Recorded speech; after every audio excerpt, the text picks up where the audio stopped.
Hello my dear students, welcome back to our channel neat and clear botany. So बेटा आज हम लोग अपना स्टार्ट करेंगे क्लास 10th का अपना आगे वाला पार्ट। अभी तक हम लोगों ने कंप्लीट किया था न्यूट्रिशन, मींस हमने पूरा प्लांट का पार्ट कंप्लीट कर लिया था अप टू फोटोसिंथेसिस। उसमें मैंने आपको पूरा उसका डेफिनेशन बताई थी, इवन उसके जो मोड ऑफ न्यूट्रिशन है, टू टाइप्स के mode of nutrition, autotroph heterotrophs होते हैं, उनके फर्दर सब टाइप्स बताए थे। अमीबा का कैसे न्यूट्रिशन होता है, पैरामीशियम का न्यूट्रिशन, ठीक है। और फिर आपको उसके बाद मैंने बताया था कि कंप्लीट फोटोसिंथेसिस साइट कौन सी होती है, कहाँ पर फोटोसिंथेसिस होगी, और फोटोसिंथेसिस बेसिकली जो मैकेनिज्म होता है, तो उसका मैंने स्टेप बाय स्टेप आपको सारी चीजें बताई थी। आज हम लोग बेटा अपना स्टार्ट करेंगे, that is the digestive system, okay ना, alimentary canal, human digestive system को हम लोग आज अपना स्टार्ट करेंगे। इससे पहले भाई जो बच्चे बिल्कुल नए हैं बेटा, हमारे चैनल को आप लोग लाइक करो, सब्सक्राइब करो, ओके। सो स्टार्ट करते हैं, हेडिंग डालते हैं हम लोग, that is the digestive system.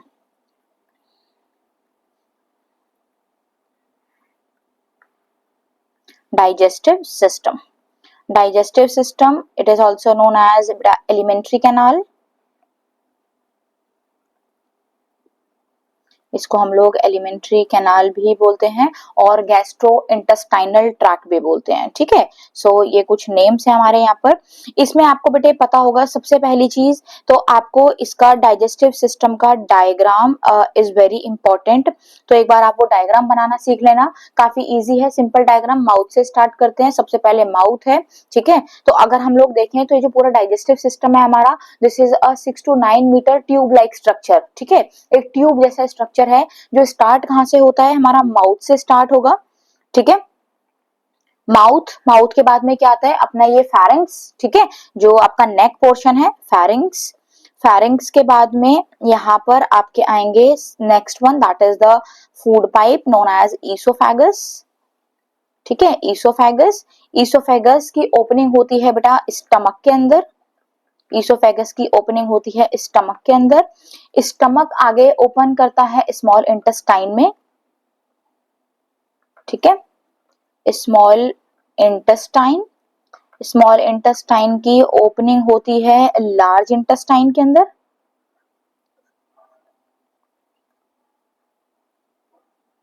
ठीक है। अगर आप यहाँ देखो तो ये जो अपना स्टमक वाला पार्ट है, ईसोफेगस स्टमक, इसके इधर यहाँ पर आपके दो स्ट्रक्चर्स प्रेजेंट हैं, एक है यहाँ पर that is the liver and दूसरा है that is the gall bladder, okay. ये हमारे दो स्ट्रक्चर्स प्रेजेंट हैं। अगर आप लोग स्मॉल इंटेस्टाइन की बात करो तो बेटा इसके 3 पार्ट होते हैं, 3 डिफरेंट पार्ट। कौन कौन से? सबसे पहले होता है जिसको हम बोलते हैं duodenum, first one is duodenum, second one is jejunum and last one that is the ilium, okay. जो ड्यूडेनम है उसका अगर हम साइज देखें बेसिकली तो सबसे छोटा सबसे मोटा, डायमीटर सबसे ज्यादा होता है ड्यूडेनम का और लेंथ सबसे छोटी होती है। फिर उसके बाद जेजुनम और सबसे ज्यादा जो लॉन्ग हाईली कॉइल्ड स्ट्रक्चर है दैट इज द इलियम। तो जो इलियम है वो सबसे पतली, डायमीटर सबसे कम होगा और लेंथ उसकी सबसे ज्यादा होती है, ठीक है। लार्ज इंटेस्टाइन में अगर हम लोग यहाँ पर देखें तो लार्ज इंटेस्टाइन के भी अपने फर्दर 3 पार्ट्स होते हैं। कौन कौन से? सबसे पहले जो लार्ज इंटेस्टाइन का सबसे पहला पार्ट होता है that is known as caecum,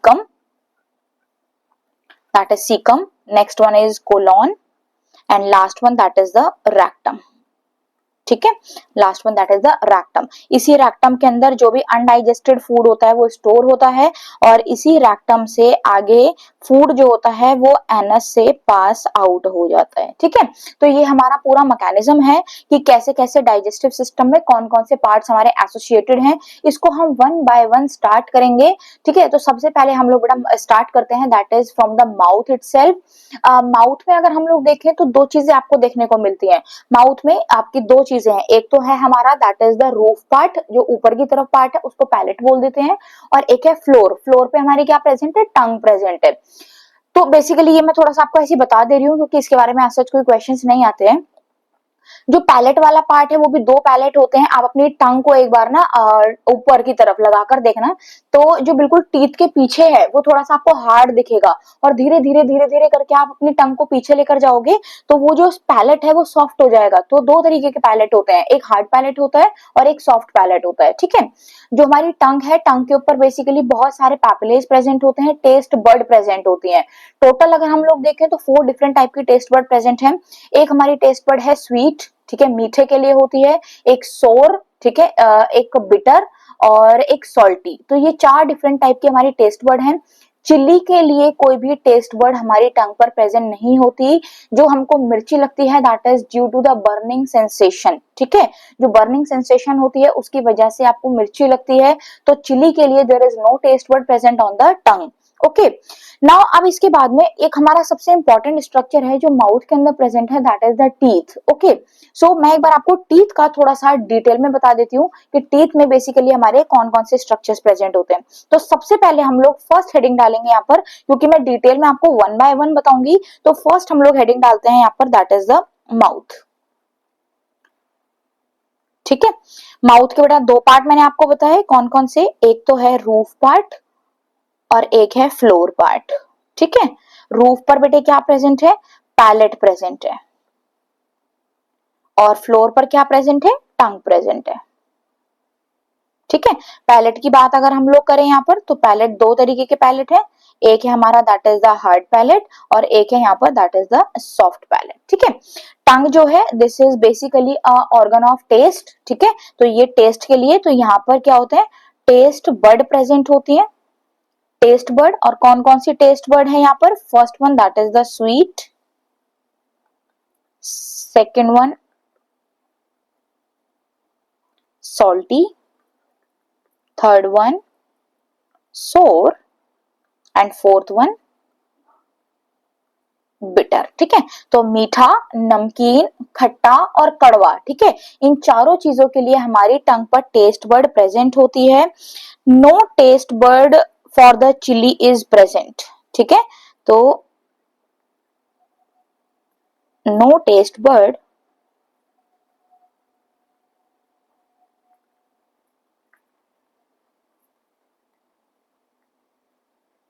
okay, तो चिली के लिए कोई भी टेस्ट बर्ड यहाँ पर प्रेजेंट नहीं होती। ओके ना, नाउ अब मैं इसके बाद स्टार्ट कर रही हूँ माउथ का ही पार्ट। माउथ में that is the most important part which help in the chewing and the mastication of the food, that is the teeth. ठीक है, तो इसमें हम लोग टीथ, टीथ का सबसे पहले एक आपको मैं यहाँ पर डेफिनेशन लिखवा रही हूँ, that is the arrangement of teeth, arrangement of arrangement of teeth in a jaw is called jaw. जो ये अपना जॉ है, इस पूरे जॉ में जो टीथ हमारे अरेंज हो रखे हैं, इस पूरे अरेंजमेंट को हम लोग बोलते हैं, this is known as dentition. This is arrange, this arrangement it is known as dentition. तो ये है हमारा, this is the dentition. Basically अगर हम लोग टीथ की बात करें, तो जो टीथ है उसका मेन काम क्या होता है, this involve in mastication and chewing of the food. ठीक है, so helps in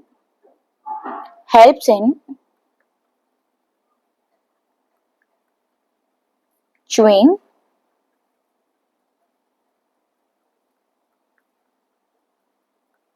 and mastication of food। ठीक है, तो ये है हमारा यहाँ पर दैट इज द टीथ। अब बेसिकली अगर हम लोग यहाँ पर टीथ की बात करें, तो डिफरेंट डिफरेंट टाइप के टीथ हमारे यहाँ पर प्रेजेंट होते हैं। ठीक है, तो सबसे पहले मैं आपको कुछ टीथ के नेम बता दे रही हूँ। ये थोड़ा सा आपका अब मतलब एडवांस है, बट बहुत ज्यादा मैं नहीं इसको डिटेल में बताऊंगी। ठीक है, थोड़ी सी 1-2 चीजें मैं एक्स्ट्रा बताती हूँ आपको। सो जो मैमल्स हैं, बेसिकली जैसे हम लोग हैं तो हम मैमेलियंस है ना, तो जितने भी मैमल्स होते हैं, मैमेलियन टीथ्स आर थीकोडोंट। ठीक है, जितने भी मैमल्स होते हैं, mammalian teeth are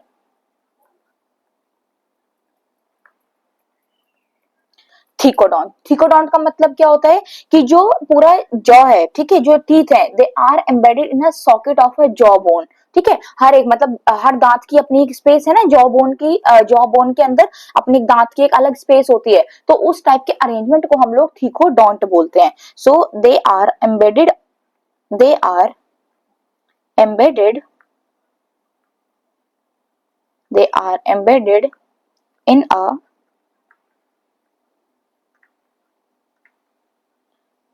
socket of jawbone। ठीक है, तो इस टाइप के अरेंजमेंट को हम लोग बोलते हैं, this is the thecodont. This is first category. ठीक है, दूसरी हमारी कैटेगरी होती है दैट इज द डायफायोडोंट। तो जो सेकंड कैटेगरी है उसको हम लोग बोलते हैं डायफायोडोंट। बेटा डाइफायोडोंट का मतलब क्या होता है कि जो ह्यूमन बेसिकली अगर हम लोग बात करें ह्यूमंस में, तो ह्यूमन के अंदर जो दांत होते हैं वो टू डिफरेंट डिफरेंट टाइप्स के होते हैं। एक टीथ ऐसे होते हैं जो डेसिडुअस, जो बच्चे के स्टार्टिंग में आते हैं, ठीक है, जो मतलब बेसिकली मिल्क टीथ होते हैं, और मिल्क टीथ टूटने के बाद में आते हैं हमारे that is the permanent teeth. तो दो तरीके के टीथ है, एक टेम्परेरी है और एक परमानेंट है, ठीक है। तो यहाँ पर दो तरीके के टीथ होते हैं, एक है हमारे यहाँ पर that is the milk teeth, that is the milk teeth, और दूसरे हमारे होते हैं that is the permanent teeth. अगर मैं आपको यहाँ पर इसकी काउंटिंग बताऊं तो टोटल जो मिल्क टीथ हैं वो टोटल कितने होते हैं, दैट इज 20, ठीक है।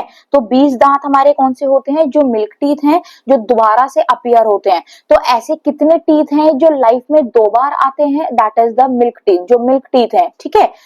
और ऐसे कौन से दांत हैं जो लाइफ में सिर्फ और सिर्फ एक बार अपीयर होते हैं, तो वो हमारे टोटल 12 दांत होते हैं।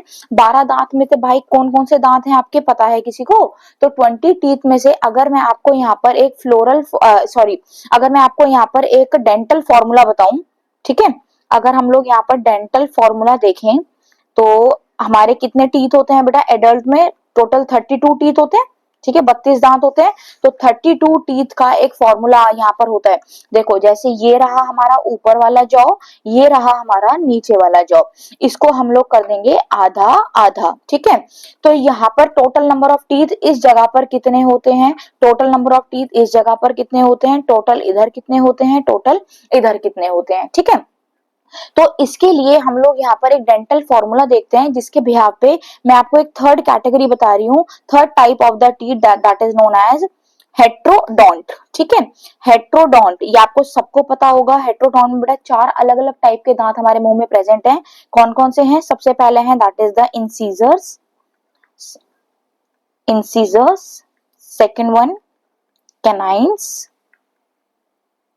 Third ones premolars and fourth one molars, ठीक है। तो अगर हम लोग यहाँ पर बात करें एक डेंटल फॉर्मूला की, तो जो डेंटल फॉर्मूला हुआ क्या होता है, that is the incisors canine premolar molar upon incisors canine premolar molar, ठीक है। तो अगर मैं यहाँ पर ह्यूमन के छोटे बच्चे की बात करूं, ठीक है, ह्यूमन चाइल्ड की अगर हम लोग बात करें, अगर हम लोग ह्यूमन चाइल्ड की बात करें तो उनका जो फ्लोरल फॉर्मूला है वो कितना होता है, दैट इज 2102 अपॉन 2102, ठीक है। तो 2102 का मतलब क्या है, 2 + 1 3, 3 + 2 5। तो 5 दांत छोटे बच्चे के यहाँ पर होंगे, 5 दांत यहाँ पर होंगे, 5 दांत यहाँ पर होंगे, 5 दांत यहाँ पर होंगे। तो टोटल मिलाकर कितने हो जाते हैं, 20 टीथ हमारे छोटे बच्चे के प्रेजेंट होते हैं। लेकिन अगर मैं यहाँ पर आपको एडल्ट ह्यूमन की बात करूं, ठीक है, अगर एक कोई ह्यूमन है वो एडल्ट है, तो उनका जो फ्लोरल फॉर्मूला होता है वो कितना होता है, दैट इज 2123 अपॉन 2123, ठीक है। तो यहाँ पर आप देख रहे हो कि दो दांत हमारे यहाँ पर ये हैं जो प्रीमोलर्स एक्स्ट्रा हुए हैं, ठीक है। तो दो दांत यहाँ पर हर जगह पर 2 2 4, ठीक है, 6 एंड 8। तो टोटल 8 हमारे क्या हो गए, प्रीमोलर्स, ओके ना। यहाँ पर हमारे कितने हो गए, टोटल 8 प्रीमोलर एक्स्ट्रा हो गए, टोटल 8 हमारे प्रीमोलर एक्स्ट्रा हो गए। और लास्ट में एक यहाँ पर देख रहे हो, इधर बेटा 2 था, यहाँ पर 3 है, तो इधर एक जो लास्ट में that is the wisdom teeth, जो अकल दाढ़ होती है, तो वो जो हमारी होती है दैट इज द मोलर। तो एक हमारे यहाँ पर मोलर, तो सब जगह पर 1 1 प्लस कर दो आप लोग, ठीक है, सब जगह 1 1 प्लस कर दो, तो कितने हो जाएंगे, टोटल 4। तो 4 यहाँ पर कितने हो जाएंगे, मोलर्स हो जाएंगे। तो अगर हम लोग यहाँ पर बात करें तो 20 टीथ तो हमारे पहले से ही हैं, और उसके अलावा एडिशनल कितने हो जाते हैं यहाँ पर, दैट इज द 12 टीथ। इन्हीं को मिलाकर के हमारे यहाँ पर 32 टीथ फॉर्म होते हैं, ठीक है। तो ये है हमारा बेसिकली द डेंटल फॉर्मूला। ये आपके बेटा अभी 10th क्लास में एज सच कोई भी चीज नहीं है, तो इसके बारे में हम बहुत ज्यादा डिटेल में नहीं पढ़ेंगे, ठीक है। ऐसे बहुत सारे डेंटल फॉर्मूलाज होते हैं, तो वो सब हमें अभी नहीं देखना है, ठीक है ना। सो बेसिकली हम लोग ये टीथ की बात करी, तो I think this is very much clear to all of you now. अब मैं इसके बाद आपको एक चीज बता रही हूँ, यहाँ पर आपको क्वेश्चन पूछा जाता है, आपकी एनसीईआरटी के अंदर येलो कलर के बॉक्स में एक क्वेश्चन दे रखा है, that is about the dental dental caries. ठीक है, तो यहाँ पर हमारा जो एक नेक्स्ट है that is about the dental caries. ठीक है, डेंटल केरीज और टूथ डीके, जो दांत में कीड़े लग जाते हैं तो वो क्यों लगते हैं उसका मैं आपको रीजन बता देती हूँ। उसके लिए बेसिकली बेटा दो हमारे बैक्टीरिया हैं जो रिस्पॉन्सिबल होते हैं।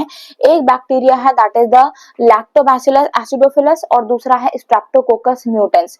ये दो बैक्टीरिया हैं जिनकी वजह से जैसे रात में कोई अगर शुगर जैसी कोई चीज या फिर जैसे कुछ भी खाना खाकर अगर आप विदाउट ब्रश करे आप अगर लेट जाते हो, सो जाते हो, तो ये जो हमारे बैक्टीरिया है ये दोनों बैक्टीरिया बेसिकली माउथ में जहां जहां पर फूड के पार्टिकल्स प्रेजेंट होंगे, स्पेशली शुगर पार्टिकल्स, तो उन शुगर पार्टिकल्स पे जाकर के ये चिपकना चालू हो जाते हैं, स्टिक करना चालू करते हैं। जैसे ही स्टिक करेंगे तो स्टिक करने के बाद में ये उधर से अपना न्यूट्रिशन लेते हैं और अपनी कॉलोनी को प्रोड्यूस करना चालू करते हैं। तो उससे क्या होता है कि उनकी कॉलोनी बहुत ज्यादा बढ़ जाती है माउथ के अंदर। अब जब माउथ में बहुत ज्यादा कॉलोनी बढ़ गई तो श्योरली वो क्या करते हैं, कुछ एसिडिक एक्सक्रीशन भी सिक्रीट करते हैं। तो उस एसिडिक एक्सक्रीशन की वजह से जो हमारे माउथ का इनेमल पार्ट होता है वो धीरे धीरे करके सॉफ्ट होना चालू हो जाता है।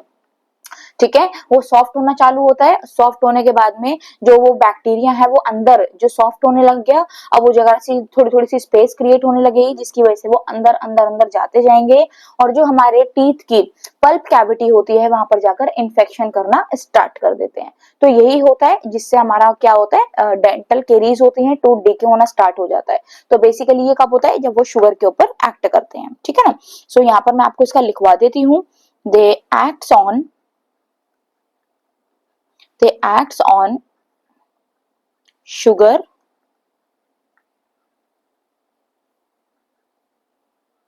produce acid, results in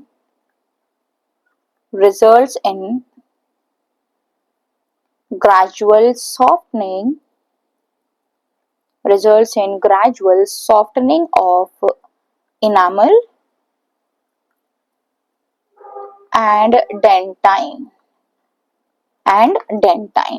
ठीक है, अगर आप इसे ट्रीट नहीं करोगे तो जो माइक्रो ऑर्गेनिज्म है ये पल्प तक जाकर इन्फ्लेमेशन कॉज करते हैं और उससे इन्फेक्शन होता है। सो इफ अनट्रीटेड, ये क्वेश्चन बेटा आपका बोर्ड में आने के चांसेस काफी ज्यादा रहते हैं। ठीक है, if untreated micro organism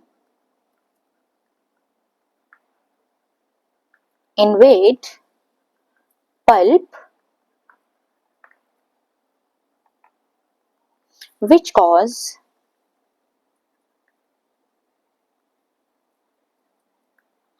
inflammation, swelling आएगी। ठीक है, और उससे क्या हो जाता है, इन्फेक्शन हो जाता है और फिर जो दांत का दर्द होता है वो जिनके दांत में डेंटल केरीज हुए होंगे वो बहुत बढ़िया तरीके से जानते होंगे। तो मैं यहाँ पर दो बैक्टीरिया का नाम लिख दे रही हूँ, कौन कौन से बैक्टीरिया हैं, ये आपको बेटा पूछे नहीं जाएंगे। ठीक है ना, कौन से बैक्टीरिया हैं, streptococcus mutans plus lactobacillus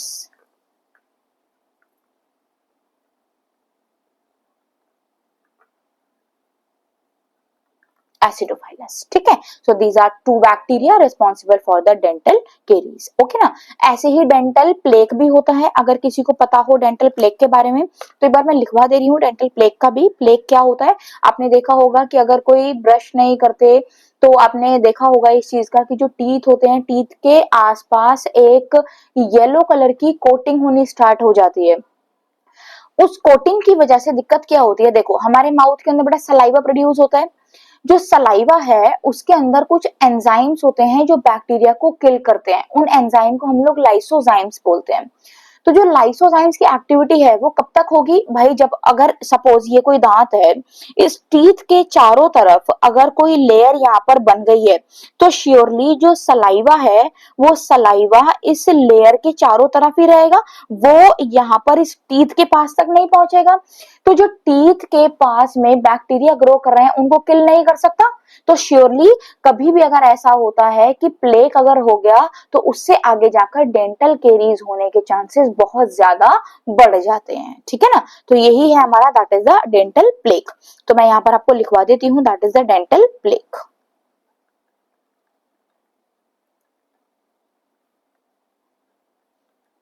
dental plaque ये कैसे होते हैं? It is formed when mass of bacteria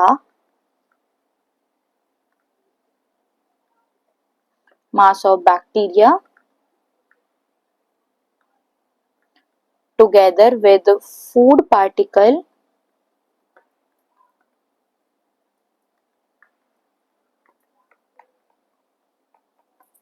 stick to the teeth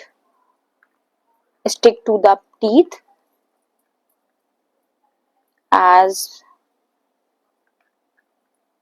plaque covers the teeth.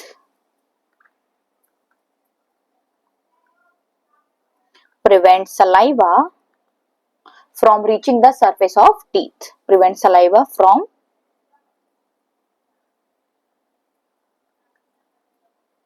reaching the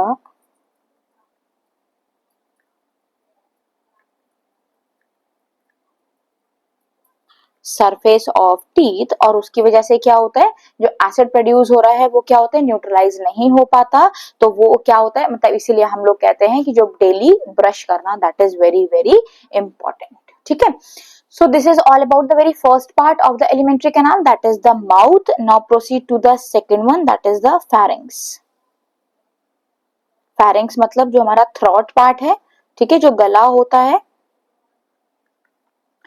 throat basically a common passage for both air and food. Food की भी entry और air की भी entry जो होती है वो फैरिंग से होते हुए होती है, ठीक है ना। सो ये क्या है, this is a common passage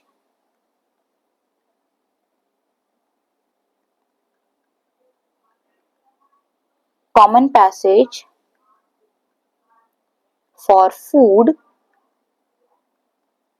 and air. ठीक है, तो इसी के अंदर आपने भी देखा होगा कुछ इधर छोटे छोटे सर्कल से स्ट्रक्चर्स होते हैं, जब माउथ ओपन करते हैं तो वो हमारे टॉन्सिल्स होते हैं, उनके बाहर की एक लेयर होती है जिसको हम लोग वेल्डेयास रिंग बोलते हैं। सो इतना हमें डिटेल में नहीं जाना है, इसके बारे में कुछ भी पूछा नहीं जाता है। ठीक है, third one that is the oesophagus.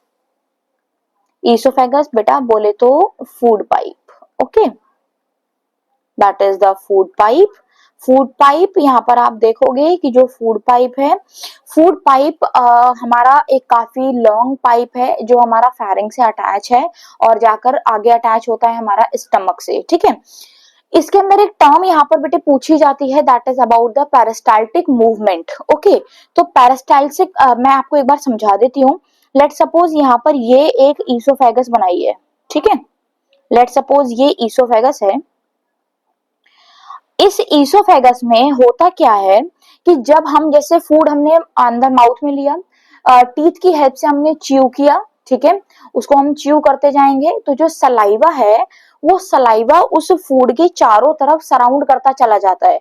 तो आप कभी देखना जब आप फूड की स्वॉलोइंग करते हो तो जैसा फूड हम लेते हैं वैसा फूड नहीं होता, वो जो फूड है वो ऑटोमेटिकली एक बॉल की जैसी शेप में कन्वर्ट हो जाता है। ठीक है, ये जो स्ट्रक्चर है इसको हम लोग बोलते हैं, this is known as food bolus. This is known as food bolus. ठीक है, अब जब हम उस फूड बोलस को अंदर लेंगे तो जो फूड है वो यहाँ पर देखो आगे जाकर के ये स्टार्ट हो रहा है बेटा स्टमक। ठीक है, ये स्टार्ट हो रहा है यहाँ पर स्टमक पार्ट। अब यहाँ पर ये हमारा थ्रोट पार्ट है। अब थ्रोट पार्ट से जैसे ही ईसोफेगस के अंदर फूड जाता है तो ऐसा नहीं है कि जो फूड यहाँ पर लिया है वो धड़ाम से आकर नीचे स्टमक में पहुंच जाए, ऐसा नहीं होता। अगर ऐसा हुआ कि जो फूड आपने लिया धम से नीचे पहुंचा आपके स्टमक के अंदर, तो श्योरली ऐसी कंडीशन में जो हमारे टिश्यूज हैं वो डैमेज हो सकते हैं।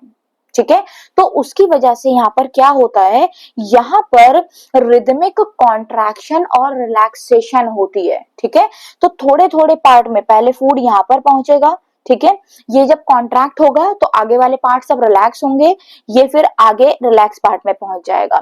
जब रिलैक्स पार्ट में फूड पहुंच गया तो फिर ये वाला पार्ट कॉन्ट्रैक्ट होगा, फिर फूड यहाँ पर जाएगा। मतलब थोड़ी थोड़े से rhythmic contraction relaxation, contraction relaxation, ये वाला जो प्रोसेस होता है इसको हम लोग पेरिस्टाल्टिक मूवमेंट बोलते हैं।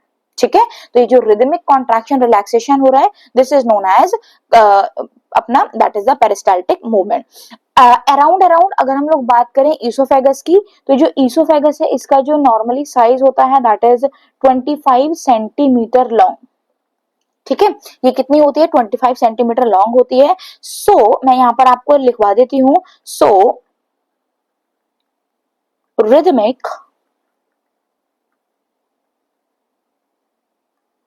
कॉन्ट्रैक्शन, ये बेटा लाइन बहुत ज्यादा बार पूछी जाती है, इसको अच्छे से कर लेना learn. Rhythmic contraction and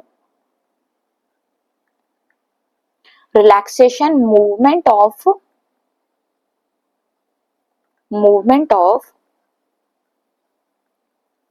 wall of esophagus called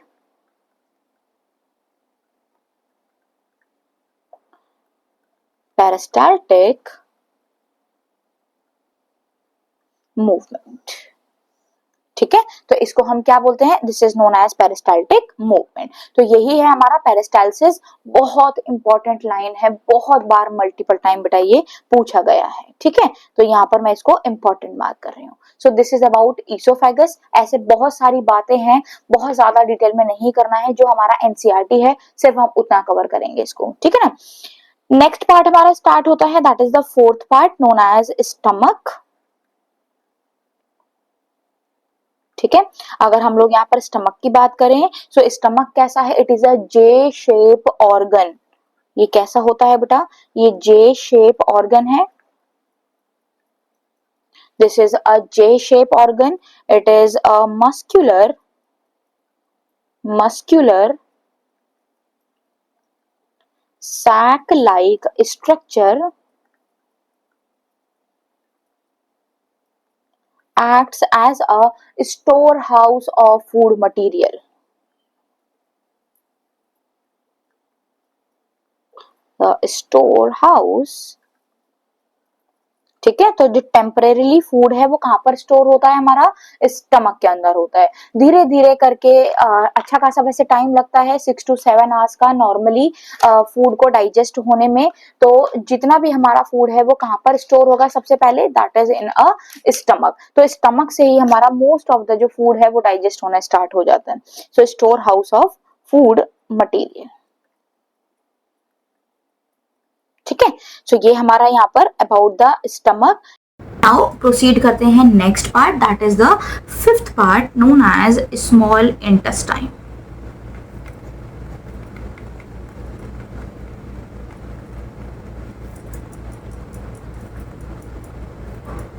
ठीक है, अगर हम लोग स्मॉल इंटेस्टाइन की बात करें, एक नॉर्मल एडल्ट की बात करें that is 6 metre long.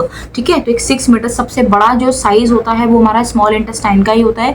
Small intestine को स्मॉल इंटेस्टाइन बेसिकली क्यों बोलते हैं, क्योंकि इसका जो डायामीटर है कंपैरेटिवली लार्ज इंटेस्टाइन से कम होता है। ठीक है ना, इसके यहाँ पर बेटे 3 डिफरेंट पार्ट्स हैं, इसके 3 रीजन्स होते हैं, 3 रीजन्स हैं इसके। यहाँ पर कौन कौन से रीजन है मैं आपको लिखवा देती हूँ। First one that is known as duodenum, already बता दिया है। ठीक है, इनके नेम ड्यूडेनम, सबसे पहले जो है वो ड्यूडेनम है। ड्यूडेनम का जो साइज होता है अगर आप मान के चलो, सो दैट इज 0.25 मीटर। ठीक है, 0.25 मीटर। सेकेंड, जो डाइजेशन स्टार्ट होता है वो ड्यूडेनम से होता है, और जो मैक्सिमम डाइजेशन है वो खत्म होता है वो जेजेनम के अंदर होता है। ठीक है ना, सेकेंड है हमारा यहाँ पर that is the jejunum. Jejunum का जो साइज है that is near about 0.50 metre. ठीक है, यहाँ पर होता है मैक्सिमम डाइजेशन, यहां से डाइजेशन स्टार्ट होता है, यहां से डाइजेशन स्टार्ट होगा। ठीक है, और लास्ट है हमारा third part that is known as ileum, जो सबसे ज्यादा लॉन्ग हाईली कॉइल्ड स्ट्रक्चर है दैट इज 3.25 मीटर। ठीक है, इसमें क्या होता है, कोई भी डाइजेशन नहीं होता, यहाँ पर मैक्सिमम एब्जॉर्प्शन होता है। ठीक है ना, तो जो सबसे ज्यादा फूड का एब्जॉर्प्शन होगा वो कहाँ पर होता है हमारा, that is in a ileum part. Okay ना, नेक्स्ट पार्ट है हमारा last part that is the sixth one known as large intestine. That is the large intestine. अगर हम लोग बेटे लार्ज इंटेस्टाइन की बात करें, सो अगेन ये जो लार्ज इंटेस्टाइन है इसके बेटे 3 डिफरेंट पार्ट्स होते हैं, ठीक है, इसके 3 डिफरेंट पार्ट्स होते हैं। कौन कौन से 3 डिफरेंट पार्ट है यहाँ पर? First one that is the caecum, first one हमारा क्या है? That is the caecum. Caecum के बाद में उसके बाद आपका स्टार्ट होता है that is the colon. Colon के 3 डिफरेंट रीजन्स होते हैं। कौन कौन से? सबसे पहले होता है असेंडिंग, फिर होता है transverse, and then next one is descending, ठीक है। ये जो डिसेंडिंग कोलॉन है this will enter in rectum, okay ना। ये जो रेक्टम है, रेक्टम लास्ट का पार्ट होता है हमारा, जहां पर सारे के सारे फीकल मैटर्स स्टोर होते हैं, और लास्ट में जाकर इसकी ओपनिंग जो फूड है वो कहाँ पर ओपन होता है? एनस के अंदर, ठीक है ना।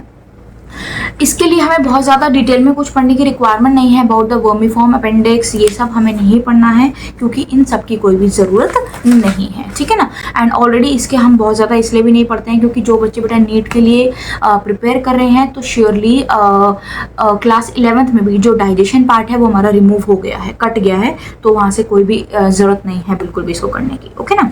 सो ये है हमारे सारे ओवरऑल पार्ट्स। नाउ अब हम लोग स्टार्ट करते हैं next part that is known as digestive glands, ठीक है। तो जो हमारे बॉडी में ग्लैंड्स होते हैं वो कौन कौन से ग्लैंड्स हैं वो अब हम आगे इसमें बात करेंगे। माउथ से स्टार्ट करेंगे। First gland that is known as salivary gland.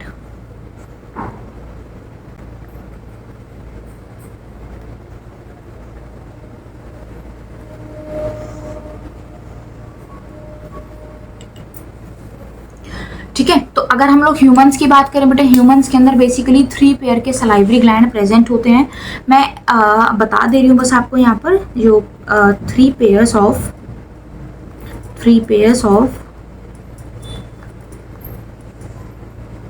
salivary glands are present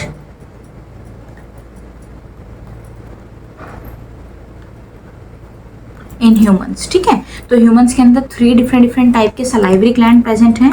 कौन कौन से? Very first that is known as parotid gland, ठीक है। जो फर्स्ट है हमारे दैट इज पैरोटिड। ये कहाँ पर होते हैं? आपने देखा होगा बिल्कुल जॉ के पीछे, कान के नीचे की तरफ की जो जगह है, ठीक है, उस जगह पर प्रेजेंट है। These are the largest salivary gland, are largest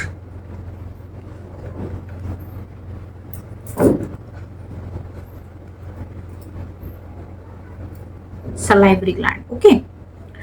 second है हमारे यहाँ पर that is known as sublingual glands. बेटा सबलिंगुअल, लिंगुअल का, लिंगुआ का मतलब होता है टंग, ठीक है। तो जो ग्लैंड टंग के नीचे प्रेजेंट है उसको हम लोग सबलिंगुअल ग्लैंड्स बोलते हैं।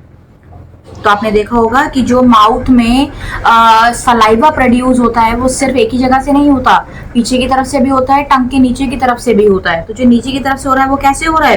क्योंकि वहां पर sublingual glands they are present, ठीक है। तो ये हमारे जो होते हैं ये कहाँ पर प्रेजेंट है?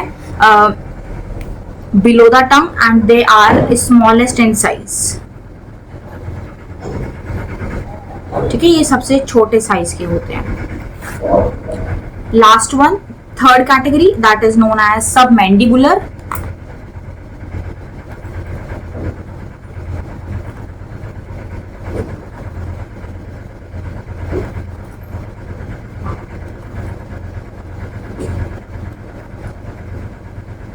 सबमैंडिबुलर और सबमैक्सिलरी, ये जो है ये कहाँ पर प्रेजेंट है? They are present on the lower jaw, जो नीचे वाला जॉ है वहां पर प्रेजेंट होते हैं, ठीक है ना। सो ये हमारे 3 डिफरेंट टाइप के सलाइवरी ग्लैंड्स हैं। सो नेक्स्ट स्टार्ट करते हैं बेटा अबाउट द सलाइवा। एक बार छोटा सा कंटेंट मैं आपको बता देती हूँ कि इसमें सलाइवा में बेसिकली क्या क्या चीजें प्रेजेंट होती हैं, ठीक है। तो जो सलाइवा है, सलाइवा के अंदर क्या क्या चीज़ें प्रेजेंट होती हैं। अगर मैं इसकी पीएच की बात करूं तो जो इसकी पीएच है दैट इज 6.8। पीएच के बारे में बेटा डिटेल में आप लोग केमिस्ट्री में पढ़ोगे, पीएच पेपर होता है, पीएच कैसे फाइंड करते हैं। इसके अंदर क्या क्या चीज़ें प्रेजेंट होती हैं बेटा? बहुत ज़्यादा अमाउंट का, नियर अबाउट 99% वाटर प्रेजेंट है सलाइवा में। एक एंजाइम प्रेजेंट है, that is the salivary amylase enzyme. बहुत इंपॉर्टेंट एंजाइम है। ये एंजाइम फूड को माउथ में डाइजेस्ट करने में हेल्प करता है, ठीक है ना। तो सलाइवरी अमाइलेज बहुत ज़्यादा इंपॉर्टेंट है, मैक्सिमम टाइम इससे क्वेश्चन पूछ लिया जाता है। सलाइवरी अमाइलेज, इसके साथ साथ जो बैक्टीरिया होते हैं उनको किल करने के लिए एंजाइम होता है, उसको हम लोग बोलते हैं दैट इज द लाइसोजाइम्स। इसके अलावा बहुत सारे बाइकार्बोनेट्स होते हैं, सोडियम पोटेशियम आयंस होते हैं, क्लोराइड आयंस होते हैं। तो ये हमारा सारा स्ट्रक्चर है जो सलाइवा के अंदर प्रेजेंट है। सलाइवा बेसिकली क्या करता है, जो भी हमारा फूड है, फूड का बोलस जो मैंने बताया आपको, जो एक बॉल जैसा स्ट्रक्चर बनता है, वो सलाइवा की हेल्प से ही हमारा बनता है, ठीक है ना। सो ये था हमारा first gland, that is the salivary gland. Now proceed करते हैं हम लोग second gland, that is known as gastric gland. Gastric का मतलब क्या होता है, दैट इज द स्टमक, ठीक है। तो जो ग्लैंड हमारे गैस्ट्रिक, जो स्टमक के अंदर प्रेजेंट है, वो कौन कौन से ग्लैंड्स होते हैं यहाँ पर। वैसे बहुत सारे ग्लैंड्स हैं, around 35 million glands they are present in our stomach, ठीक है। डिटेल में नहीं बहुत ज़्यादा पढ़ेंगे इसका, बट मैं आपको कुछ सेल्स यहाँ पर बता दे रही हूँ कौन कौन से ग्लैंड्स हैं। तो फर्स्ट हमारा यहाँ पर है, first category of the gland that is known as mucus cells, ठीक है। म्यूकस सेल्स, ये जो म्यूकस सेल्स हैं ये क्या करते हैं, म्यूकस को सिक्रीट करते हैं। इसी की वजह से आपने देखा होगा जो पूरा हमारा इंटेस्टाइनल ट्रैक है वो हल्का सा स्टिकी सा रहता है, ठीक है ना। तो वो म्यूकस की वजह से रहता है, ठीक है ना। तो फर्स्ट है हमारा that is the mucus cells होते हैं। सेकंड है हमारे दैट इज द पैप्टिक को हम लोग चीफ सेल्स भी बोलते हैं। इससे क्या सिक्रीट होता है, इससे सिक्रीशन होता है यहाँ पर पैप्सिनोजन का, ओके। ये जो पैप्सिनोजन है ये प्रोटीन को डाइजेस्ट करने में हेल्प करता है, तो ये प्रोटीन डाइजेस्टिंग एंजाइम है। हमेशा ध्यान रखना किसी भी एंजाइम के पहले, ठीक है, अगर कोई भी एंजाइम है उसमें या तो आगे प्रो लगा हो, ठीक है, और या फिर लास्ट में ओजन लगा हो, ठीक है। अगर इस टाइप की कैटेगरी है तो वो जो एंजाइम होगा वो कैसा होगा, इनएक्टिव होगा। वो एंजाइम कैसा होता है, इनएक्टिव होता है, ठीक है ना। तो यहाँ जो ये पैप्सिनोजन है ये कैसा है, इनएक्टिव एंजाइम है, इसको एक्टिवेट कराया जाता है with the help of the hydrochloric acid, okay ना। थर्ड यहाँ पर हमारे ग्लैंड्स हैं जो गैस्ट्रिक ग्लैंड में सेल सिक्रीट होते हैं, दैट इज द पैराइटल और ऑक्सेंटिक। पैराइटल और ऑक्सेंटिक, इससे क्या सिक्रीट होता है, इससे सिक्रीशन होता है बेटा हाइड्रोक्लोरिक एसिड का। तो सुना है ना आपने, स्टमक के अंदर हाइड्रोक्लोरिक एसिड प्रेजेंट होता है, तो जो HCl है वो कौन सिक्रीट करता है, यहाँ पर ये पैराइटल सेल्स सिक्रीट करते हैं हाइड्रोक्लोरिक एसिड, ठीक है ना। इसमें एक क्वेश्चन यहाँ पर ये बहुत पूछा जाता है कि what is the purpose of mucus. Mucus का पर्पस क्या होता है स्टमक के अंदर, तो यहाँ पे आप लिख लो पर्पस ऑफ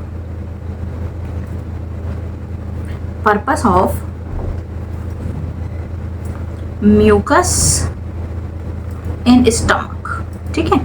तो स्टमक के अंदर म्यूकस का क्या पर्पस है, ये क्यों प्रेजेंट है, इसका मेन रीजन ये होता है क्योंकि हाइड्रोक्लोरिक एसिड एक तेजाब है, एक एसिड है। तो एसिड अगर कहीं भी एक स्किन के ऊपर जरा सा भी गिरे तो श्योरली वो उसको जला देता है, बट हमारा स्टमक क्यों नहीं जलता, क्योंकि हमारे स्टमक के अंदर हाइड्रोक्लोरिक एसिड के साथ साथ, जैसे सपोज ये रहा हमारा,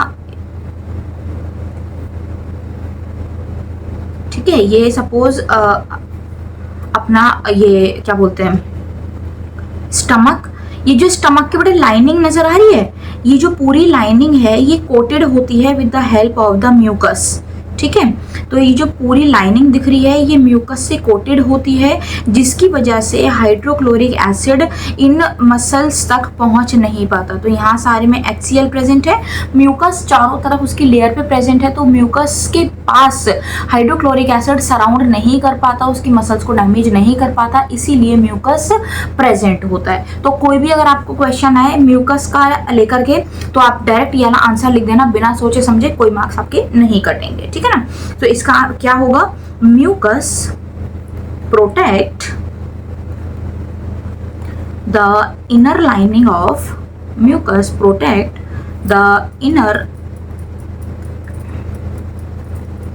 lining of stomach by the action of hydrochloric acid. ठीक है, तो ये बेटे ध्यान रखना, ये आंसर बहुत इंपॉर्टेंट है, इसका क्वेश्चन पूछ लिया जाता है। ठीक है ना। अब इसके बाद में मैं आपको यहाँ पर कुछ फंक्शंस बता रही हूँ हाइड्रोक्लोरिक एसिड के, वो भी पूछ लिए जाते हैं। आपके प्री बोर्ड में बेटा काफी ज्यादा हाई चांसेस होते हैं कि प्री बोर्ड में हाइड्रोक्लोरिक एसिड के फंक्शन पूछ ले सकते हैं कि हाइड्रोक्लोरिक एसिड के एटलीस्ट 3 या 4 फंक्शन बताओ। तो सबसे पहला फंक्शन इसका क्या होता है, जो पैप्सिनोजन है वो इनएक्टिव होता है, उसको एक्टिवेट करने की रिस्पॉन्सिबिलिटी हाइड्रोक्लोरिक एसिड होती है, हाइड्रोक्लोरिक एसिड की होती है। ठीक है ना। तो ये क्या करता है, activates inactive pepsinogen into active pepsin. ठीक है, तो पैप्सिनोजन को किस में कन्वर्ट करता है, पैप्सिन के अंदर ये कन्वर्ट करता है। ठीक है ना। सेकंड है हमारे यहां पर फूड को सॉफ्ट करने का काम, सॉफ्टनिंग ऑफ फूड। ठीक है, फूड को ये सॉफ्ट भी करता है, जो कुछ बैक्टीरिया माउथ में बच गए होते हैं उसको ये किल करने का भी काम करता है स्टमक में। सो किल हार्मफुल बैक्टीरिया।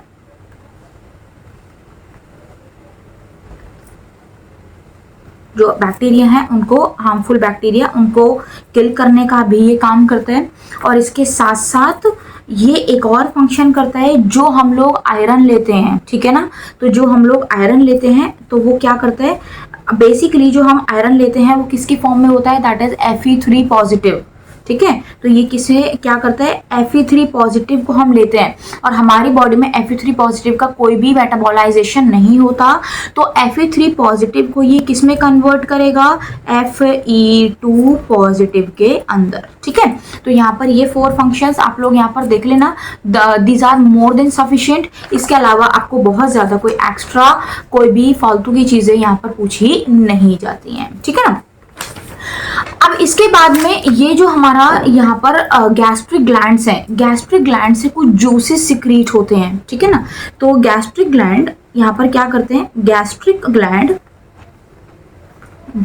ग्लैंड्स सिक्रीट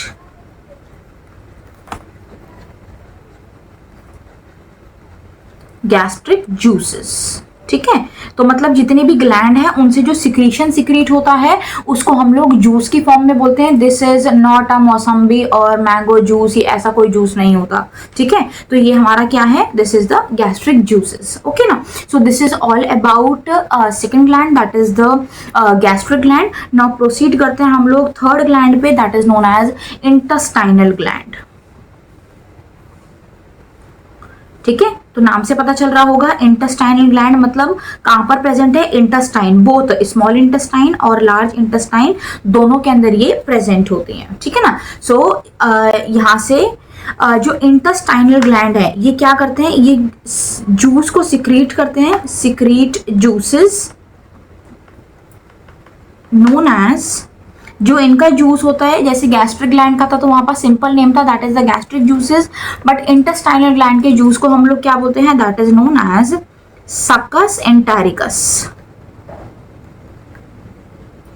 ठीक है, तो इसको हम लोग क्या बोलते हैं, this is known as succus entericus. और ये जो सक्कस एंटेरिकस है इसके अंदर क्या क्या चीजें प्रेजेंट होती हैं, इसके अंदर भाई प्रेजेंट होते हैं यहाँ पर बहुत सारी चीजें। सबसे पहले तो यहाँ पर इसमें बहुत सारा वाटर प्रेजेंट है, इसमें म्यूकस भी प्रेजेंट होता है, इसके अंदर कुछ एंजाइम भी प्रेजेंट होते हैं। कौन कौन से एंजाइम है यहाँ पर, बहुत important enzyme like sucrase, maltase, fructase। ठीक है, फ्रक्टेज हो गया, लैक्टेज हो गए, ये सब जितने भी लास्ट में ASE लग रहा है ये, और इसके साथ साथ एक हमारा ये बहुत ही इंपॉर्टेंट एंजाइम है that is known as enterokinases. This is the very important enzyme. So ये है हमारा इंटेस्टाइनल जूसेस का सिक्रीशन, जो intestinal juices that is the succus entericus, इसके अंदर क्या क्या चीजें प्रेजेंट होती हैं, ये सब प्रेजेंट होती हैं। ये सारी चीजें अभी मैं जब आपको पूरा प्रोसेस ऑफ डाइजेशन बताऊंगी उसके अंदर हम लोग इसका डिटेल में समझेंगे, ठीक है ना। नाउ इसके बाद में सबसे largest gland in our body that is the fourth gland known as liver, ठीक है। तो अगर आपको कोई क्वेश्चन पूछा जाता है कि हमारी बॉडी के अंदर सबसे बड़ा लार्जेस्ट ग्लैंड कौन सा है, तो वो हमारा कौन सा है, that is the liver. So this is a largest gland, ठीक है। और ये जो लार्जेस्ट ग्लैंड लिवर है ये क्या सिक्रीट करता है, इट सिक्रीट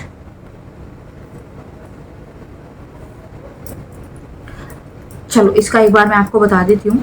सिक्रीट का नहीं, बेसिकली जो हमारा लिवर है, ठीक है, लिवर का साइज अलग अलग होता है और जो हमारा ये लिवर है इसी के साथ में एक हमारा छोटा सा पार्ट और अटैच होता है। लेट सपोज अगर मैंने सपोज ये लिवर बनाया है, ठीक है, ये अगर लिवर है तो इससे यहाँ पर आप कह सकते हो इधर एक स्ट्रक्चर प्रेजेंट होता है, इसको हम लोग गॉल ब्लैडर बोलते हैं, ठीक है ना। सो जो हमारा लिवर है that is the largest gland, okay, ये सबसे इंपॉर्टेंट लार्जेस्ट ग्लैंड है हमारा। और इन्हीं के अंदर कुछ सेल्स प्रेजेंट होते हैं जो बाइल जूसेस का सिक्रीशन करते हैं, ठीक है ना। तो इधर लिख लेते हैं इसको, सिक्रीट बाइल जूसेस, ठीक है। तो बाइल जूसेस बेसिकली क्या होते हैं, इसकी पीएच कई बार आ जाती है पूछने के लिए कि बाइल जूसेस की पीएच क्या होती है। तो एक बार मैं आपको यहाँ पर इसका पूरा बता देती हूँ। बाइल जूसेस के अंदर बेसिकली क्या क्या चीज़ें हमारी प्रेजेंट हैं, क्या क्या सब चीज़ें, इनका फंक्शंस क्या क्या होता है, ठीक है ना। तो ये जो बाइल जूसेस हैं, बाइल जूस के अंदर इट कंटेन, बाइल जूसेस के अंदर अगर हम देखें तो बेटे बाइल सॉल्ट प्रेजेंट होते हैं, ठीक है, लाइक सोडियम टोरोकोलेट हो गया, सोडियम ग्लाइकोकैलेट हो गए, तो ये कुछ बाइल सॉल्ट है हमारे। इसके साथ साथ बाइल पिगमेंट भी होती हैं। कौन कौन सी हैं, एक है like this is known as bilirubin, एक होती है बिलीरुबिन और दूसरी होती है बिलीवर्डिन, ठीक है। तो बिलीवर्डिन, तो एक है हमारी बिलीरुबिन और एक है बिलीवर्डिन। ये जो बिलीरुबिन है बेटा इसका कलर होता है येलो, तो आपने देखा होगा जॉइंडिस के टाइम पे पूरी बॉडी येलो कलर की हो जाती है, तो उसकी वजह से क्या होता है, जो लिवर है वो इफेक्ट होता है, जिसकी वजह से बिलीरुबिन का सिक्रीशन काफ़ी ज़्यादा होता है और पूरी बॉडी येलो कलर की अपीयर नजर आती है। और दूसरा biliverdin, this is greenish in colour, ठीक है। तो ये दो कलर की हमारी पिगमेंट्स होती हैं। These are basically the break down product of RBCs. जब आरबीसीज का ब्रेक डाउन होता है तो ये हमारे यहाँ पर सिक्रीट होती हैं। तो ये हमारा क्या क्या है, एक है बाइल सॉल्ट, दूसरे हमारे यहाँ पर बाइल पिगमेंट, इसके साथ साथ यहाँ पर प्रेजेंट होता है इसमें वाटर, ठीक है। तो ये है हमारे यहाँ पर बाइल जूसेस के प्रोडक्ट की क्या क्या चीजें यहाँ पर हमारी सिक्रेट हो रही हैं, ओके ना। सो ये हमारा स्ट्रक अबाउट है that is the liver. Liver में अगर कभी आपको आए तो इसके बारे में आप लोग डिटेल में लिख देना, ठीक है। तो ये सारी हमारी चीजें हैं। अब इसके बाद हमारा यहाँ पर मैं आपको स्टार्ट करती हूँ, दैट इज द, एक चीज मैं आपको ये बता देती हूँ कि कई बार ये क्वेश्चन पूछ लिया जाता है कि जो बाइल जूसेस हैं उनका फॉर्मेशन कहाँ पर होता है। तो फॉर्मेशन ऑफ बाइल जूसेस कहाँ पे होगा बेटे, बाइल जूसेस का फॉर्मेशन कहाँ पर होता है, बाइल जूसेस का फॉर्मेशन होता है, bile formation of bile juices liver में, ठीक है। और एब्जॉर्प्शन और स्टोरेज ऑफ बाइल जूस ये कहां पर होता है, गॉल ब्लैडर के अंदर,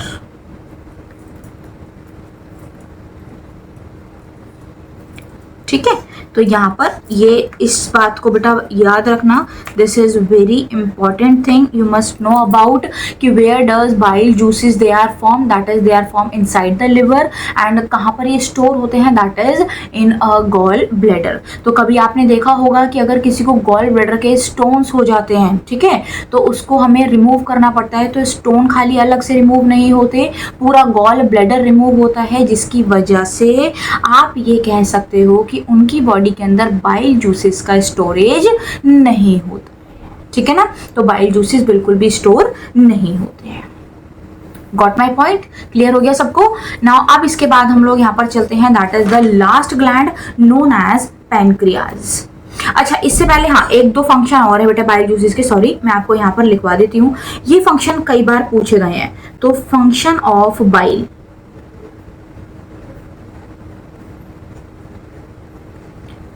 बहुत ज़्यादा इंपॉर्टेंट है, इसको याद कर लेना, वेरी वेरी वेरी इंपॉर्टेंट। दो फंक्शन लिखवा रही हूँ, दोनों फंक्शन काफी इंपॉर्टेंट है। सबसे पहले make the food, make the acidic food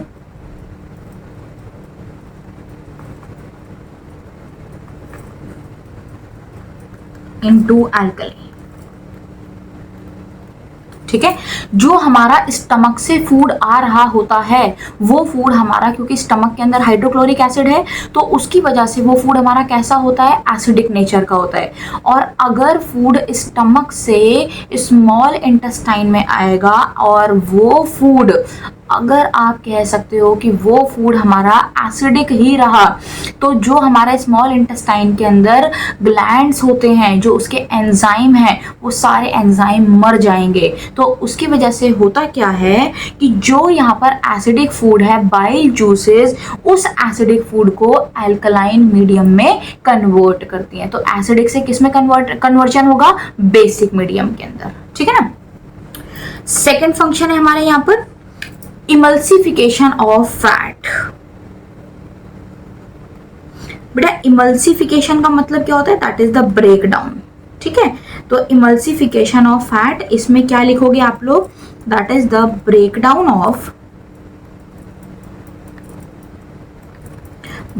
of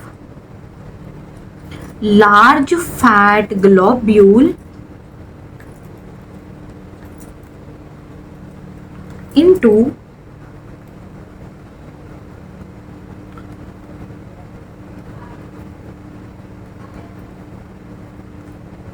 ठीक है। तो जो बड़े बड़े फैट के ग्लोब्यूल्स होते हैं उसका कन्वर्जन किस में होगा, छोटी छोटी फैट की ड्रॉपलेट्स के अंदर कन्वर्जन होता है, ठीक है ना। एक बार मैं आपको एक डायग्राम के थ्रू ये बता देती हूँ कि कहाँ कहाँ पर कैसी कैसी कंडीशन होती है, क्योंकि उसके बाद में पूरा का पूरा जो प्रोसेस ऑफ डाइजेशन है वो उसी डायग्राम के ऊपर डिपेंड है, ठीक है ना। सो एक बहुत ही टेढ़ा मेढ़ा सा डायग्राम मैं आपको यहाँ पर बना रही हूँ, इसको देखना जरा। लेट सपोज ये हमारा है, this is known as liver. Suppose ये मैंने यहाँ पर आपको बनाया है, दिस इज लिवर, ठीक है बेटा। लिवर के दो लोब होते हैं, लिवर के दो लोब्स हैं। ये वाला जो लोब है, this is known as suppose right lobe and this one is known as left lobe, ठीक है। इनसे यहाँ से दोनों से डक्ट निकल रही होती है, दोनों जगह से डक्ट निकल रही होती है। जो ये लेफ्ट से निकल रही है इसको हम लोग बोलते हैं लेफ्ट हिपैटिक डक्ट,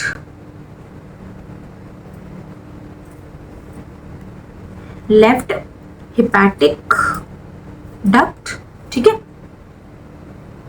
और ये जो राइट से निकल रही है इसको हम लोग बोलते हैं बेटा, this is known as right hepatic duct, ठीक है। जब ये दोनों डक्ट आपस में आकर मिल जाती हैं तो इसको हम लोग बोल देते हैं कंप्लीट हिपैटिक डक्ट।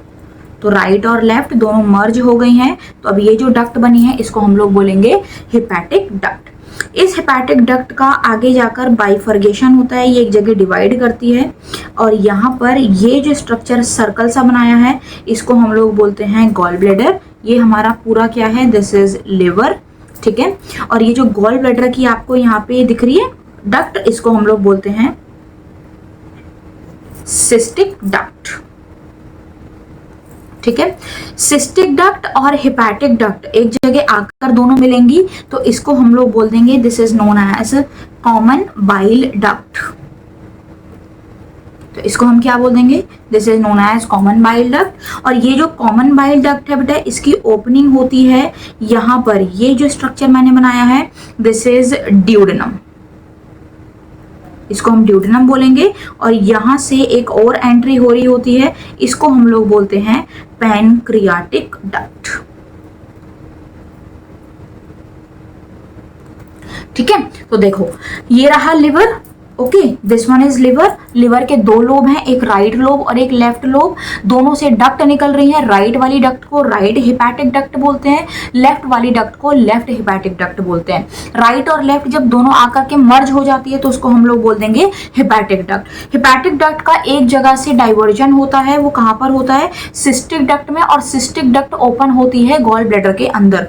जब सिस्टिक डक्ट और हिपैटिक डक्ट मिलती है तो उससे बनती है कॉमन बाइल डक्ट। और ये कॉमन बाइल डक्ट कहां पर ओपन होती है, ड्यूडेनम के अंदर। ठीक है, ये ड्यूडेनम के अंदर ओपन होती है, मतलब जो स्मॉल इंटेस्टाइन का सबसे पहला पार्ट है वहां पे, और इसी में ओपन हो रही होती है यहाँ पर पैनक्रियाटिक डक्ट। ओके ना। अब देखो ये जो हमारे यहाँ पर राइट और लेफ्ट हिपैटिक डक्ट है, इनके अंदर फॉर्मेशन होता है बाइल जूसेस का। ठीक है, यहाँ पर क्या होता है, बाइल जूसेस का इसमें फॉर्मेशन होता है। जब ये बाइल जूसेस यहाँ पर फॉर्म होते हैं तो इन बाइल जूसेस का अगर आप बोलो तो जो पीएच होती है दैट इज अबव 8, मतलब काफी ज्यादा आप कह सकते हो वो अल्कलाइन मीडियम में होती है। ठीक है, अब इसके बाद जब यहाँ पर ये फॉर्मेशन हो गया बाइल जूसेस का, तो ये जो बाइल जूसेस हैं वो राइट और लेफ्ट हिपैटिक डक्ट से निकल के आएंगी, और ये हिपैटिक डक्ट से होते हुए सिस्टिक डक्ट से होते हुए गॉल ब्लैडर के अंदर स्टोर हो जाएंगे। ठीक है, जो बाइल जूसेस है फॉर्मेशन कहां पर हुआ उनका, लिवर के अंदर, स्टोरेज कहां पर हुआ उनका, गॉल ब्लैडर के अंदर। अब जब कभी किसी भी इंडिविजुअल ने फूड इनटेक किया और उसकी बॉडी के अंदर डाइजेशन चल रहा है, तो यहां पर जो फूड ड्यूडेनम के अंदर प्रेजेंट है, ये फूड जैसे ही स्टमक से आएगा ड्यूडेनम के अंदर, क्योंकि स्टमक का जो फूड है वो एसिडिक फूड है, और जो ड्यूडेनम आ रहा है तो वो स्मॉल इंटेस्टाइन का पार्ट। ड्यूडेनम के अंदर बहुत सारे एंजाइम्स भी प्रेजेंट होंगे जो फूड के डाइजेशन में हेल्प करेंगे, बट वो एंजाइम एसिडिक कंडीशन को टॉलरेट नहीं कर सकते। उसकी वजह से जैसे ही फूड यहाँ ड्यूडेनम में आना चालू होगा, ये जो यहाँ पर स्टोर्ड गॉल ब्लैडर के अंदर बाइल जूसेस प्रेजेंट हैं, ये यहाँ से जाएंगे कॉमन बाइल डक्ट से होते हुए, और ये फूड को क्या कर देंगे, इस फूड का कन्वर्जन कर देंगे एल्कलाइन मीडियम के अंदर। ठीक है, तो एसिडिक से अल्कलाइन फूड के अंदर ही कन्वर्ट हो गया। अब धीरे धीरे करके ड्यूडेनम के अंदर फूड का डाइजेशन होना स्टार्ट हो जाएगा। इसके साथ साथ ये जो पैनक्रियाटिक डक्ट है, इस पैनक्रियाटिक डक्ट से भी इस फूड के ऊपर इसके सिक्रीशन आएंगे, जो कि आगे जाकर फूड को डाइजेस्ट करवाने में हेल्प करते हैं। ठीक है, सो ये हमारा एक बहुत सिंपल सा छोटा सा स्ट्रक्चर, जो मतलब आप कह सकते हो कि एक समझने के लिए एक मैंने डायग्राम बनाया है। सो ये हमारा एक डायग्राम बेसिकली रिप्रेजेंट करता है कि कैसे बाइल जूसेस का फॉर्मेशन होता है और कैसे बाइल जूसेस स्टोर होते हैं। तो ये हमारा यहाँ पर अबाउट द बाइल जूसेस है। ठीक है ना। अब इसके बाद में अब हम लोग यहाँ पर लास्ट पढ़ेंगे, जो सबसे लास्ट डाइजेस्टिव हमारा वो गैस्ट्रिक बेसिकली जो ग्लैंड है, digestive gland, that is the fifth, known as pancreas. ठीक है, तो इसको हम लोग क्या बोलेंगे, this is known as pancreas. Pancreas it is both mixed gland. ठीक है, तो ये कैसा है, बोथ ग्लैंड होता है, एंडोक्राइन भी होता है और एक्सोक्राइन भी है, इसीलिए इसको हम लोग मिक्स्ड ग्लैंड बोलते हैं। तो इसको हम लोग क्या बोलेंगे, this is mixed gland. Mixed gland क्यों बोलते हैं, क्योंकि ये बोथ एक्सोक्राइन और एंडोक्राइन दोनों होते हैं। एक्सोक्राइन का मतलब क्या होता है बेटा, जहां पर डक्ट प्रेजेंट होती हैं, ठीक है, जहां पर डक्ट प्रेजेंट होंगी तो जो सिक्रीशन होंगे वो सिक्रीशन डक्ट के थ्रू जाएंगे जिस भी जगह पर जाना है। और एंडोक्राइन कौन से होते हैं, जहां पर डक्ट एब्सेंट होती है, जो भी सिक्रीशन होगा वो डायरेक्टली कहां पर होगा, सारा का सारा secretion directly into the blood होता है। तो जो हमारा एक्सोक्राइन का पार्ट होता है इसमें हमारे सारे एंजाइम बेस्ड आएंगे, ठीक है। और जो हमारा एंडोक्राइन होता है इसमें हमारे बेटा सारे जितने भी हार्मोन होते हैं वो सब आते हैं, ठीक है। तो इकलौता ऐसा ग्लैंड है हमारी बॉडी का जो एक्सोक्राइन और एंडोक्राइन बोथ है, तो उसको इसी वजह से इसको हम लोग क्या बोलते हैं, this is known as mixed gland, ठीक है। यहाँ पे जो पैनक्रियाज है, पैनक्रियाज से पैनक्रियाटिक जूसेस सिक्रीट होते हैं। तो ये क्या सिक्रीट करते हैं बेटे, they secrete pancreatic juices, pancreatic juices. और ये जो पैनक्रियाटिक जूसेस हैं इनके अंदर प्रेजेंट होते हैं फूड को डाइजेस्ट करने वाले एंजाइम। तो चाहे कैसा भी फूड हो, चाहे उस फूड में आपके फैट हो, चाहे कार्बोहाइड्रेट्स हो, चाहे प्रोटीन हो, हर एक चीज को डाइजेस्ट करने के लिए पैनक्रियाटिक जूस हमारा प्रेजेंट है, उसके अंदर एंजाइम्स प्रेजेंट होते हैं, ठीक है। तो यहाँ पर secrete pancreatic juices which contain, यहाँ पर लिख लेते हैं विच कंटेन, सबसे पहला यहां पर अब हम लोग लिखेंगे first one that is the fat digesting enzyme.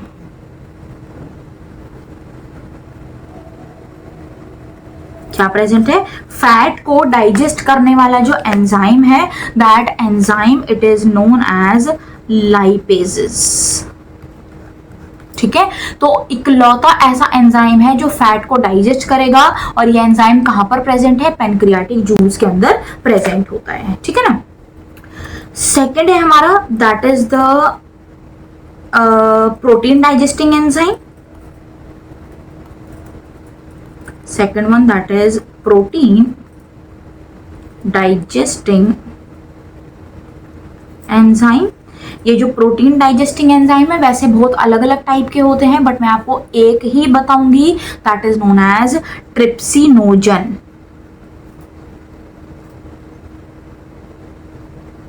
Again इसमें लास्ट में ओजन लगा हुआ है, तो ये बेटे कैसा होगा, दिस एंजाइम इज इनएक्टिव, ठीक है। इसको एक्टिव करवाया जाता है और ये एक्टिव होकर किसमें कन्वर्ट होता है, ट्रिप्सिन के अंदर। तो आपकी एनसीईआरटी के अंदर पैप्सिनोजन और ट्रिप्सिनोजन वर्ड नहीं दे रखा, सीधा पैप्सिन और ट्रिप्सिन वर्ड है, ठीक है ना। थर्ड है हमारा यहाँ पर, third one that is the carbohydrate, ठीक है। जो हमारे कार्बोहाइड्रेट्स हैं, स्टार्च डाइजेस्टिंग एंजाइम,